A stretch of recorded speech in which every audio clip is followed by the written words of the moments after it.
잠언 29장 1절로 14절까지 말씀 한 절씩 교독하시고요. 마지막 절 14절은 합독하시겠습니다. 할렐루야. 우리 잠언 50번째 시간을 갖습니다. 말씀의 제목을 이렇게 정했어요. 당신의 나쁜 감정을 무엇으로 다스리겠습니까? 당신의 나쁜 감정, 우리 안에 좋은 감정도 있는데요. 하나님이 나쁜 감정, 우리 안에 좋은 감정도 주시고 나쁜 감정도 주었는데요. 좋은 감정은 지킬 수 있고, 그런데 나쁜 감정을 어떻게 우리가 다스려야 할까, 이러한 부분에 대해서 우리가 생각을 합니다. 자, 잠언은 늘 두 가지 흑백 논리처럼 그렇게 이야기를 하고 있습니다. 지혜로운 자, 지혜롭지 못한 자, 슬기로운 자, 슬기롭지 못한 자, 정직한 자, 정직하지 못한 자, 계속해서 잠언은 이야기를 합니다. 그것을 갈라놓게 만드는 구분은 뭘까요? 예수를 믿느냐 안 믿느냐, 이렇게 달라집니다. 그래서 예수를 믿는 사람은, 그리고 하나님을 믿어지는 사람은 슬기로운 자라고 이야기하고, 지혜로운 자라고 이야기하고, 정직한 자라고 이야기를 하고, 의인이라고 이야기를 하고, 하나님이 기뻐하시는 슬기로운 자라고 이렇게 이야기를 하죠. 이 모두 다 하나님이 말씀하시는 것이 무엇이냐 하면, 하나님을 믿느냐 믿지 않느냐. 안 믿으면 정직하지 못하고요, 안 믿으면 슬기롭지 못하고, 안 믿으면 정말 악인으로서 이 땅을 살아간다는 거죠. 그러니까 무섭게 이야기하면 믿지 않으면 악인이에요. 믿지 않으면 악인이에요. 그러니까 인간의 본성은 감추질 못해요. 인간의 본성은요, 다 드러나게 되어 있어요. 그러니까 믿음으로 우리가 살기 때문에 그 본성들이 하나님이 누르고 또 성숙시켜 주시고 또 담금질하셔서 그 모든 것들을 하나님이 우리 안에서 자꾸 성화시켜 주셨기 때문에 우리가 그런 거지, 우리가 예수를 믿지 아니하면 우리들의 본성은 악하다니까요. 그래서 악한 쪽으로 흘러가고 악한 것을 이룰 수밖에 없는 그러한 연약한 존재다라고 하는 것을 먼저 우리가 생각을 하시고요. 오늘 주시는 말씀을 우리가 생각을 해보시며, 나에게 올라오는 이 나쁜 감정들을 무엇으로 다스리겠는가? 정답은 나와 있습니다. 그런데요, 이것이 우리들에게 왜 필요한지를 정확하게 가르쳐 줍니다. 말씀 요약 같이 한번 읽어보겠습니다. 시작. 우리는 타인의 충고를 경청할 줄 알고 화평과 공평의 공동체를 세우며 약자를 돌아보는 자가 되어야 한다. 누가요? 믿는 자가요. 믿는 자는 그렇게 할 수 있는 DNA를 하나님이 주셨다라고 하는 거예요. 그러니까 믿는 자의 모습에서 그런 모습들이 드러나는 거예요. 믿지 않는 자에게는 이런 모습들이 드러나긴 드러나는데 오래가지 못한다니까요. 숨겨진 발톱들이 드러난다니까요. 그래서 믿는 자에게는 이 DNA를 하나님이 주셨기 때문에 악할 수 없고, 그리고 나쁠 수 없고, 또 계속해서 죄 지을 수 없고, 하나님께서 계속해서 그 사람들을 체유를 해가는 사람, 그 사람이 바로 믿는 자다라고 하는 것이지요. 자, 말씀을 같이 한번 보겠습니다. 하나님의 말씀은 우리에게 기쁨을 줍니다. 기쁨을 줘요? 예, 기쁨 줍니다. 세상이 주는 기쁨이 아니라요, 하나님이 주시는 기쁨이 그 안에 있어요. 그래서 하나님의 말씀과 함께 살아가는 사람들은 기쁨과 위로가 있습니다. 그지요? 말씀을 우리가 읽고 그 말씀을 암송하고 우리가 묵상하고 공부할 때 기쁨과 위로가 분명히 세상이 주지 못하는 기쁨과 위로가 있습니다. 환경이 어떠하더라도 그것을 이기는 힘이 무엇으로부터 시작한다고요? 말씀으로 시작하는 종교가 바로 우리가 믿는 종교다라고 하는 거죠. 말씀을 묵상하며 하나님의 마음을 알고 하나님의 계획에 순종하는 것만큼 큰 기쁨은 없습니다.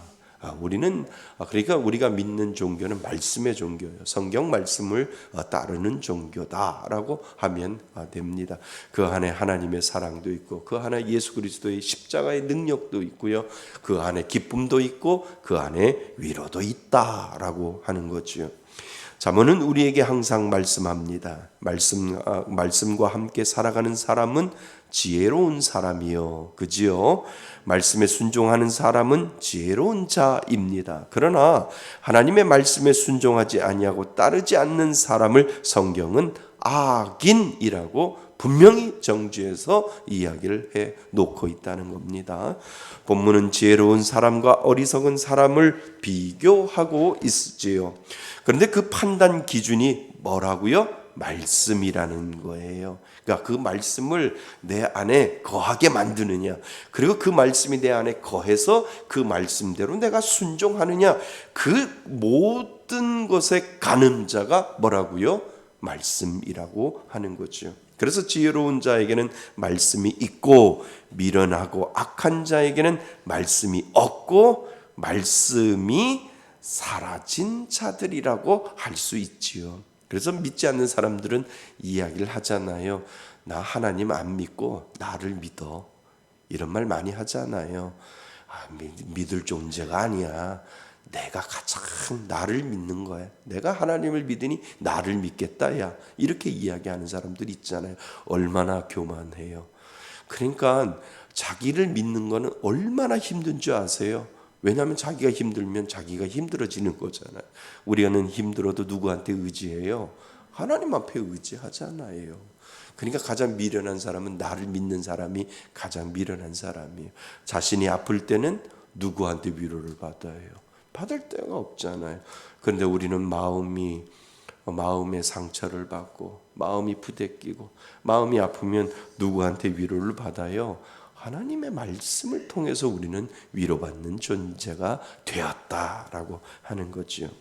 자, 사실 하나님의 말씀이 없고 사라진 공동체, 가족, 공동체, 나라는 진정한 기쁨이 무엇인지 모르고 끊임없이 자기의 이익 채우는 것을 행복으로만 생각한다는 것입니다.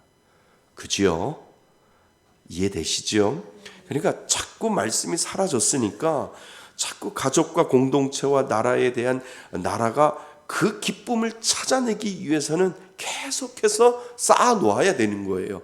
가정에서도 내 이익을 쌓아놔야 되고 모든 공동체에서 내 이익을 나라에서도 자꾸 욕심을 부려서 쌓아놓아야 이것이 기쁨인 줄 안다라고 하는 거예요. 아니에요. 기쁨이 아니라는 거예요. 그건 행복도 아니라는 거예요. 잠시 편안할 뿐이지 훅 불면 없어지는 그러한 존재가 이러한 것들이라고 하는 거지요. 그래서 말씀이 우리에게 진정한 기쁨을 알려주고 말씀만으로도 충분히 기뻐할 수 있게 하나님이 저와 여러분들을 만들어 주신 줄 믿습니다. 예. 그래서 오늘 본문에 보면 2절에서 6절 본문을 보면 2절부터 6절을 이렇게 보면 기쁨 그리고 즐거움이라는 단어가 반복해서 나오는 것을 우리는 알 수 있습니다. 의인이 많으면 백성들은 기뻐하지만, 그러니까 의인은 누구를 말하는 거예요? 지혜로운 자, 하나님을 믿는 자, 정직한 자, 슬기로운 자, 이 모든 것들을 우리는 의인이라고 이야기할 때, 의인이 많으면 백성들은 뭐하지만? 기뻐하지만, 악인이 다스리면 백성들이 신음한다라고 되어 있습니다. 이것은 가족도 그렇고, 그 다음에 어디도요? 모임, 공동체도 그렇고 또 어디도요? 교회도 나라도 모두 해당된다라고 하는 거예요. 그러니까 그 공동체에 의인이 많느냐, 그러니까 정직하게 정말 하나님을 믿는 사람들이 많느냐, 하나님을 믿지 못하고 믿지 않는 사람들이 더 많느냐에 따라서 그 공동체의 색깔이 달라진다는 거예요. 그래서 하나님을 믿는 의인들이 그 공동체에 많으면 그 공동체는 기쁨을 더 많이 유지할 수 있다라고 하는 것이지요. 그래서 어떤 공동체이든 의인들이 많으면 그들로 인하여, 그죠? 그러니까 예를 들어서 여기에 모여 있는 모든 사람들이 다 정말 한 명도 빠짐없이 100% 의인이다라고 한다면, 하나님을 믿는다라고 한다면, 지혜로운 자라고 이야기한다면, 정직한 자라고 하나님이 낙인을 찍혀줬다면 여기는 천국이라는 거예요. 여기를 통해서 하나님이 그 귀한 믿음의 공동체를 이루어가는 기쁨이 충만하게 되고, 하나님이 주시는 그 행복이 충만할 수 있도록 그 행복이 무엇인지를 누가 가르쳐줘요? 하나님이 가르쳐주는 거죠. 그러니까 우리는 뭐를 가짐으로 인해서 행복이 아니라 하나님이 내 안에 있음으로 우리는 행복을 느끼잖아요. 아멘. 맞아요. 여기 있는 모든 사람들이 에휴 가지고 요즘 설날에 이렇게 선물 들어오고 선물 주고 하고 막 그러잖아요. 그거 없어져요. 일주일이면 싹. 안 없어진다고요? 없어져요. 없어져. 언제 설날 보냈나, 언제 명절 보냈나 하잖아요. 이거가 가지는 소유라는 거예요. 소유는 있다가도 없고 없다가도 있다는 거예요. 이거는 영원하지 않는다는 거예요. 그런데 우리가 믿는 하나님은, 내 안에 계신 하나님은 영원히 존재한다는 거예요.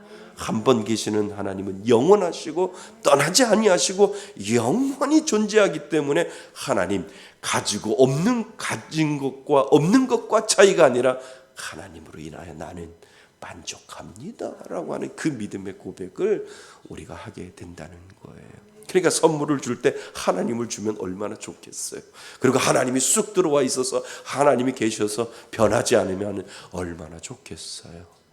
그러니까 세배를 받으시나요? 세배를 하시지요. 또 세배도 받고, 그죠? 잊지 말아야 할 일이 뭔지 아세요? 예수 잘 믿어라. 믿지 않는 자녀들이나 믿는 자녀들이나, 제가 그랬잖아요. 한경직 목사님이 돌아가실 때 어르신 목사님들이 가서 마지막 우리 목사들한테 꼭 해주실 말 있으면 좀 해주세요. 그랬더니 뭐라고요? 예수 잘 믿으세요. 아니, 목사님들한테 예수 잘, 그게 최고의 선물이라니까요. 그러니까 세뱃돈 돈만 주시지 말고요, 예수 잘 믿어라. 그 다음에 세뱃돈 받을 때 확 잡아당기시면서 예수 잘 믿어라 하셔야 돼요. 그 말은 잊지 마세요. 그래서 예수 잘 믿으세요. 예수 잘 믿어라. 어머니 예수, 어머니가 권사님이신데 어머니 예수 잘 믿다 가세요. 이 말씀 하셔야 된다는 거예요. 아니 김 목사 이게 무슨 말이야? 나 권사야? 아니 권사 다 내려놓고 예수 잘 믿다가 하나님이 부르시면 아멘 하시고 가시라고. 그러면 서운하실까요? 아니 그렇게 하셔야 되는 거예요. 그렇게. 그러니까 그것이 가장 이 세상의 처음이고 마지막이고, 마지막 예수를 가지고 예수를 믿으면서 우리가 이 땅을 떠나는 것이 행복이고 축복이다라고 하는 거예요. 세뱃돈 3만 원, 5만 원, 10만 원 아무리 줘봐도 있다가도 없고 없다가도 있는 게 돈이잖아요. 수입이 많으면 세뱃돈 많이 주면 되고, 수입이 적으면 적게 주면 되고, 그것이 중요한 게 아니라 예수 잘 믿어라. 이게 우리에게 가장 중요한 이야기다라고 하는 거지요. 아멘. 예. 그래서 어떤 공동체이든 여기 맞죠? 이것은 가족도 그렇고 공동체도 교회도 나라도 모두 해당하는 것이지요.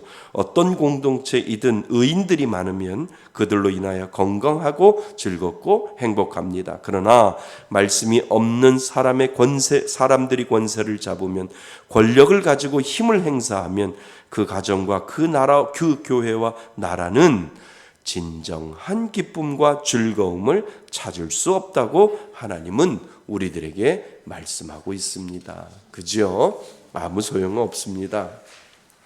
자, 6절 말씀처럼 보면, 6절 말씀처럼 보면 악인이 범죄하는 것은 스스로 올무가 되는 것이라.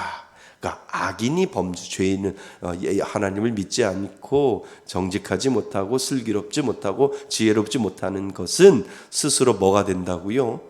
올무가 되는 것이니라 라고 말합니다. 올무는 짐승을 잡기 위해서 가두기 위해서 쳐놓은 그물과도 같은 것이지요. 그런데 그 그물에 잡혀든 것이 동물이든 사람이든 자신이 잡혔다고 즐거워할 사람은 없습니다. 우리가 세상을 살아갈 때 올무에 걸려도 살아날 수 있는 힘을 하나님은 말씀의 능력을 주셨다는 거예요. 그러니까 그 올무가 고난이고 그 올무가 문제고 그 올무가 어려운 상황이라 할지라도 하나님은 믿는 자에게 그 올무에 안 걸릴 수는 없어요. 근데 걸려도 하나님은 그것을 이겨나갈 수 있는 힘을 하나님은 믿는 자에게 말씀의 능력을 통해서 부어주신다라고 하는 거지요. 좀 더 보시면 이해됩니다. 그러나 반대로 그렇지 않는 사람들이 많다고 잠언은 또 이야기를 합니다. 1절에 보면 자주 책망을 받으면서도 뭐가 고든 사람? 목이 고든 사람. 그 다음에 4절에 보면 뇌물을 억지로 내게 하는 자, 그죠? 그 다음에 5절 보면 이웃에게 아첨하는 자. 이 모든 것들은 사실 어리석은 행동이다라고 이야기를 하고요. 그렇게 행동하는 사람을 가만히 들여다보면 말씀을 뭐하지 않고 인정하지 않고 말씀을 뭐해요? 무시해요. 성경 말씀이 믿지 않는 사람들은 성경 말씀을 믿지 않고 인정하지 않고 무시하는 거예요. 그러니까 그 말씀의 능력을 경험하지 못하는 거지요. 또 말씀을 안다고 하지만 그 말씀 가운데 뭐하지 아니하고 거하지 아니하고. 그러니까 말씀을 아는 사람은 많아요. 근데 그 말씀이 내 마음 가운데 거하지 아니하고 그냥 알고만 있는 수준이 있다라고 하는 거지요. 그래서 말씀을 알고 그리고 그 말씀을 거하기 위해서 그 말씀을 묵상하고 깨닫고 그 말씀의 진리의 가운데 우리가 계속해서 그 말씀을 숙성시키는 이유가 바로 거기에 있다라고 하는 거예요.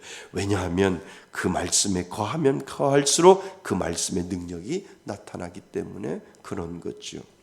그래서 만약 이런 사람들이 공동체에 있고 그리고 그 공동체의 다수를 이룬다면 진정한 기쁨이 없다는 거예요. 그렇잖아요. 그래서 만족도 없다는 거예요. 늘 욕심 가운데 거하게 되어 있다는 거예요. 그러니까 교회 공동체를 가만히 보면서 목회자가 늘 조심해야 하고 늘 걱정해야 하고 늘 기도해야 하는 것은 하나님, 이 말씀 가운데 거하는 성도의 퍼센티지가 교회를 좌우하게 하여 주옵소서. 이러한 기도가 나와야 된다는 거예요. 그러니까 정말 개척교회 하면서부터 시작하면서 가만히 보면 말씀에 거하는 말씀에 거하는 그리스도인이 분명히 있을 거고 말씀에 거하지 아니하고 그냥 종교인으로 살아가는 사람이 있는데 그 종교인이 그 교회에 더 많이 있다라고 하면 끊임없이 그 목회자는 기도해야 한다는 거예요. 왜냐하면 그 모임이 정말 살아있는 모임이 되지 않을 경우가 있다는 거예요. 그래서 교회는 말씀에 거하는 사람들이 그 교회를 좌지우지해야 하고 그 교회 가운데 거해야 하고 그 교회를 이끌어가야 진정한 기쁨과 진정한 능력과 진정한 만족이 그 사람들을 통해서 기하급수적으로 흘러내려갈 때 그 교회는 건강해지고 그 교회는 하나님이 기뻐하시는 교회가 정말 하나님이 세워가시는 그 교회로 만들어갈 수 있다라고 하는 거예요. 그래서 살아있는 성도가 필요한 거예요. 말씀 가운데 거하면서 하나님 이 교회를 긍휼히 여겨 주옵소서, 불쌍히 여겨 주옵소서, 하나님 앞에 기도하는 그 살아있는 능력 있는 그러한 말씀에 거하는 성도들이 많으면 많을수록 그 교회는 살아있는 교회예요. 그 교회는 역사하는 교회예요. 그 교회는 그 모든 것들을 잡아 끄집어 내리려고 하는 그 모든 것들을 파할 수 있는 능력이 말씀 가운데 거하는 사람들을 통해서 그 교회가 이끌어간다라고 하는 거예요. 저는 여러분들이 그 주인공 되시기를 바랍니다. 그러니까 일당백 역할도 하셔야 되는 거예요. 그래서 교회를 흔들어 놓고 교회가 와야 되는 것이 아니라, 아니야, 하나님이 이것을 만들어 놓았기 때문에 하나 되려고 노력하고 하나님이 세워가시는 그 교회를 나는 만들어 갈 거야 라고 하는 그 믿음의 바탕을 가지고 교회를 세워나갈 때, 그것이 진정 하나님이 기뻐하시는 교회이고 성도다라고 하는 것이지요. 이 은혜가 있기를 바랍니다. 예. 그래서 공동체의 다수를 이룬다면 기쁨이 없고 만족도 없고 늘 욕심 가운데 거하게 되어 있지요. 교회 안에서도요, 말씀을 묵상하는 사람들과 말씀을 묵상하지 않는 사람의 차이는 분명히 있습니다. 있겠지요? 그러니까 우리가 50일 성경 통독을 하더라도 성경을 아는 거예요. 그 다음에 내가 뭐를 읽었지? 그리고 왜 하나님이 이 말씀에 줄을 치게 했지? 라고 해서 그 말씀 가운데 거하고 그 말씀 가운데 내가 묵상하고 자꾸 그 말씀을 되새기면서 하나님이 나에게 말씀하시는 것이 있지? 라고 하면서 그 말씀을 계속해서 되새길 때 그 말씀이 살아서 역사한다는 거예요. 근데 그 기초가 뭐예요? 말씀을 읽고 말씀을 아는 거죠. 충분하게 내 입으로 내 머릿속으로 계속해서 말씀을 집어넣어야 내 거가 나오잖아요. 하나님 계속해서 뭔가를 내 머릿속으로 내 입속으로 계속 집어넣어야만 소화된 뭔가 건강한 채가 나한테 나오는 거죠. 그 과정을 하기 위해서 목회자는 끊임없이 말씀 읽으셔야 됩니다. 말씀에 붙들려 사셔야 됩니다. 말씀을 창세기부터 요한계시록까지 다 완독 좀 하셔야 됩니다 라고 이야기하는 이유가 바로 거기에 있다라고 하는 거죠. 그러다 보면 하나하나가 그 말씀이 우리들 가운데 분명히 들어온다는 겁니다. 이 부류의 사람들에게 나타나는 두드러진 점은 자신의 감정을 잘 다스리는지 그렇지 않는지를 알게 된다는 거예요. 여기다 밑줄을 좀 그어보세요. 그러니까 신앙이 성숙해지면요, 감정을 말씀을 통해서 다스릴 줄 안다는 거예요. 막 내가 속이 상해요. 근데 막 속에서 뭐가 막 올라와요. 그러면 그냥 가만히 있다가 말씀을 펴요. 그지요? 그리고 말씀을 읽어요. 근데 그 말씀이 나의 감정을 계속해서 다스려 준다는 거예요. 이게 믿는 사람들이 주시는 하나님의 은혜다라고 하는 거예요. 아니 막 울분이 터지고 막 하면 하나님 앞에 기도하고 하나님 앞에 찬양 부르고 그리고 결국은 어디로 돌아가는 줄 아세요? 말씀 가운데 들어가 있어요. 근데 그 말씀이 내가 어디를 읽어도 그 성령님은 내 마음 가운데 감정을 추스려 준다는 거예요. 그거 경험해 보셨어요? 아유, 막 화가 나고 막 울분이 나고 막 내 안에 마음이 부대껴 가지고 요동칠 때 그냥 책상에, 저도 그래요. 책상에 그냥 앉아서 그냥 말씀 펴놓고 그냥 쭉 읽어 내려가면 어느 순간에 그 말씀이 나의 감정을 다스려 줄 때가 있다는 거예요. 그러면 하나님 역시 제가 잘못했지요. 아니면 하나님 그래도 하나님의 위로가 더 크네요. 감사합니다. 예, 오케이 하나님 제가 알겠습니다. 이렇게 해서 말씀이 나의 감정을 누그러뜨릴 때가 얼마나 많이 있는지요. 그러니까 막 속상하면 기도하잖아요. 속상하면 막 혼자 찬양 부르잖아요. 그러다가 결국은 말씀으로 들어가다 보면 그 말씀이 나의 감정을 찬찬한 호수로 만들어 주실 때가 있다라고 하는 거예요. 이거는 믿는 자가 가야 될 코스라는 거예요. 아멘. 믿는 자가 가야 될 코스라는 거예요. 그냥 막 해가지고 막 감정이 막 있어요. 올라와요. 목회자인 저도 올라오는데 여러분도 분명히 올라오지요. 올라오면 끝까지 안 간다니까요. 그냥 속상해서 막 기도하고 혼자 찬양 부르고 막 있다가 결국은 말씀을 피다 보면 하나님의 그 말씀을 통해서 나에게 말씀하실 때가 있다는 거. 어느 곳을 피더라도 동일한 성령님이 그 가운데 있기 때문에 나의 감정을 추스려 주시고 나의 감정을 회개하는 감정, 은혜의 감정, 그리고 하나님을 만나는 그 감정으로 하나님이 만들어 주신다는 거예요. 100%. 그러니까 이것이 믿는 자가 가는 코스라는 거예요. 울분이 와요. 그러면 말씀으로 들어가는 거예요. 그냥 자동적으로. 그러면 말씀 가운데 하나님이 나의 감정을 다스려 준다라고 하는 거예요. 이 코스를 알면 그냥 들어가는 거예요. 이 코스를 알면. 그죠? 자, 그래서 그렇지 않은지를 알게 된다는 것이지요.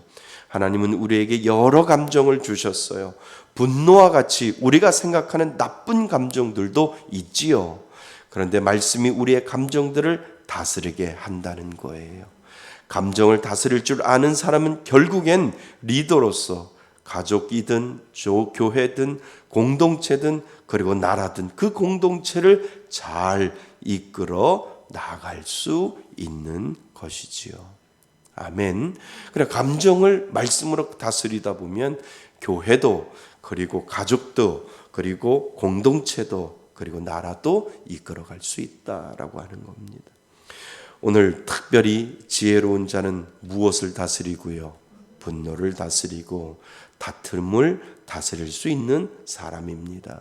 다시 말하면 묵상하는 사람은 자기의 마음을 다스리고 감정을 다스릴 줄 알기에 분노의 감정이 일어나도 그 감정 때문에 죄를 계속 짓는 데까지 가지 않는다는 것이지요. 어리석은 사람은 자기 감정을 다스리는 방법을 다른 것에서 찾으니, 그죠? 믿지 않는 사람들의 그 감정은 다른 곳에서 찾아요. 우리 믿는 사람들은 코스가 있다니까요. 기도하고 찬양하고 결국 말씀으로 들어가는 그 코스를 통해서 하나님이 진정 주시는 그 감정을 누그러뜨리고 그 감정을 잔잔하게 만드는 방법을 믿는 사람은 있는데 믿지 않는 사람들의 그 감정, 그러니까 기분 나쁘다고 한잔하고 또 기분 좋아서 한잔하고 너무 슬퍼서 한잔하고 너무 행복해서 한잔하고 계속 한잔하는 거예요. 그렇잖아요. 참 쉬워요. 에? 믿지 않는 사람은 쉬워요. 야 오늘 기분 째진다 야 한잔하자. 야 오늘 너무 슬프다 야 한잔하자. 그러잖아요.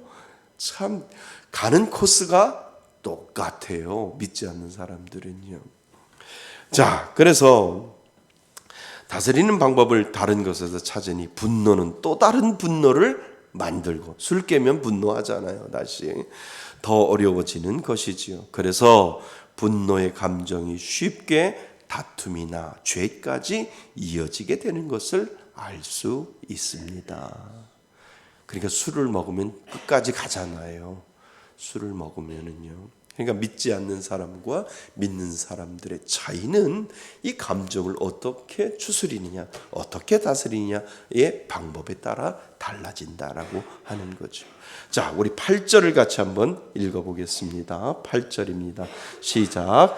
거만한 자는 성읍을 요란하게 하여도 슬기로운 자는 노를 그치게 하느니라. 아멘. 우리는 슬기로운 자입니다. 분명히 공동체가 시끄럽거나 내가 속해 있는 교회가 만약 시끄러운 것은 지혜롭지 않는 자들 때문이지요. 그렇잖아요. 교회가 시끄럽고요. 공동체가 시끄러운 이유는 믿지 않기 때문에 그렇다는 거예요. 하나님을 믿는 그 마음을 가지고 있는 사람들은 그 마음이 없는 거예요. 그런데 믿지 않기 때문에 지혜롭지 않기 때문에 감정을 다스리지 못하고 계속해서 폭발해 버린다는 거예요. 어디 안에서도, 교회 안에서도. 믿는 사람들은 그렇지 않는다는 거죠. 그래서 지혜롭지 않는 자들 때문이라는 거죠. 또한 지혜로운 자는 거만한 자의 노를 그치게 하는 지혜가 분명히 있다라고 하는 거예요. 누가? 지혜로운 자가 교회 안에서 지혜로운 자가 지혜롭지 못한 자의 그 분노를 다스려 줄 안다라고 하는 거예요. 그 지혜를 누가 주시는 줄 아세요? 하나님이 주시는 거예요. 그러니까 지혜롭지 않은 자가 교회에서 분노를 일으키고 분을 참지 못하고 그러면 지혜로운 자, 하나님을 정말 믿는 사람이 가서 와 이래, 왜 이래, 아니야, 이건 하나님의 방법이 아니야, 하나님이 말씀하시는 대로 하는 게 아니야 라고 지혜롭게 이야기함으로 그 사람을 다시 지혜의 자리로 끌어들이는 방법을 진짜 예수 믿는 지혜로운 자가 할 수 있다라고 하는 겁니다. 비록 소란스럽더라 또한 지혜로운 자는 거만한 자의 노를 그치게 하는 지혜가 분명히 있다는 것입니다. 비록 소란스럽더라도 지혜로운 자로 인하여 그 공동체는 평안할 수 있다는 것이지요. 누구를 통해서요? 지혜로운 자를 통해서요. 지혜로운 자가 많은 공동체는 어떻게 해서든지 뭐 하려고요? 화해하려고 해요. 예수님의 특징 중에 성품 중에 하나가 화해잖아요. 그죠? 예수님은 평안이에요. 그러니까 내가 예수를 가지고 있는 사람들은 찢어 놓으려고 하지 않아요. 예수를 내가 안에 있으면 어떻게든지 화해하려고 하나님이 그 마음을 믿는 사람들에게 주셨다라고 하는 거죠. 그래서 어떻게 해서든지 화해하려고 하고 하나 되려고 하고, 둘 되는 게 아니고요, 하나 되려고 해요. 누가 해요? 정말 예수 믿는 지혜로운 자가요. 그리고 자기 욕심을 뭐 하지 아니에요? 구하려 하지 않습니다. 그러나 어리석은 사람은 자기의 누구요? 유익만을 구하기 때문에 분노하고 불평하고 하나 되지 못한 것에 대한 가장 무서운 말이에요. 책임이 없다고 합니다. 그러니까 내가 지금 교회를 찢어놓고 있는지, 내가 교회에 지금 분란을 만들고 있는지, 내가 지금 교회에 정말 지혜롭지 못하게 교회를 정말 두동강 내고 있는지, 그거에 대한 뭐가 없어요? 책임이 없어요. 나만 옳다라고 생각한다라고 하는 거예요. 이것이 오늘 잠언이 우리들에게 가르쳐주고 있다라고 하는 거예요. 정말 하나님을 믿는 지혜로운 자는 하나 되려고 어떻게든지 평안을 유지하려고 하고, 어떻게든지 하나 되려고 하고, 어떻게든지 하나님의 교회를 건전하고 건강하게 이끌어가려고 하는데, 지혜롭지 못한 사람은 내가 지금 그렇게 하고 있는지도 모두 모른다는 거예요. 책임의식도 없다라고 하는 거예요.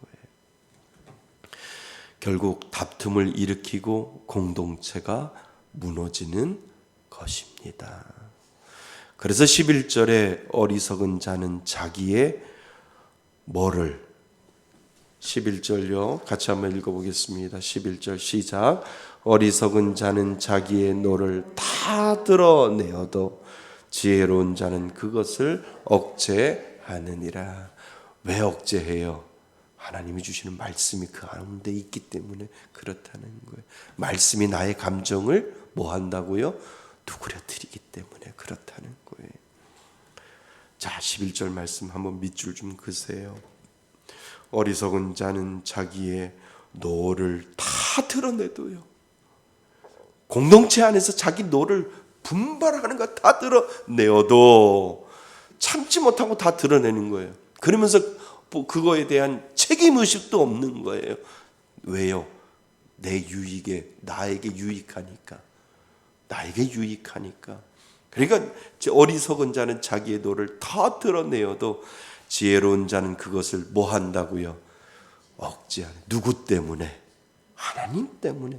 그리고 나의 그 분노의 감정들도 하나님의 말씀으로 누그러뜨리고, 말씀으로 이해시키고, 말씀으로 평안을 주시기 때문에 우리는 지혜로운 자이로 하나님은 억제할 수 있는 은혜를 분명히 주셨다는 겁니다. 무엇으로 억제할 수 있을까요? 말씀 안에 거할 때입니다. 하나님의 말씀에 비추어 내 감정, 내 분노가 정당한지를 뭐 해볼 수 있어요? 가늠해 보도록 하나님은 그렇게 만들어 주셨다는 겁니다. 자, 우리 결론 같이 한번 읽어보겠습니다. 시작. 지혜로움으로 우리의 감정을 조절하며 하나님의 말씀 가운데 살아가기를 바랍니다. 아멘. 말씀에 거하는 자가 지혜로운 자인 줄 믿습니다. 말씀이 우리의 감정을 누그러뜨리고 그 말씀은 우리를 하나 되게 하고 평안을 주시고 그리고 그것을 통해서 하나의 교회를 만들어갈 수 있도록 귀한 공동체를 주시는 하나님, 그 하나님을 믿음으로 바라보며 나아가실 수 있는 저와 여러분이 되시기를 주님의 이름으로 축원드립니다. 아멘. 오늘 주시는 말씀을 가지고 우리 기도합니다. 하나님, 하나님을 믿을 수 있는 은혜를 주셔서 나의 이 모난 감정들도 말씀으로 사그러지게 하시고 이 모난 모든 감정들도 말씀 때문에 하나님 앞에 위로받게 하여 주시니 감사합니다. 그 은혜로 하나님 앞에 우리 잠시 기도하시고 우리 마치겠습니다. 기도합니다.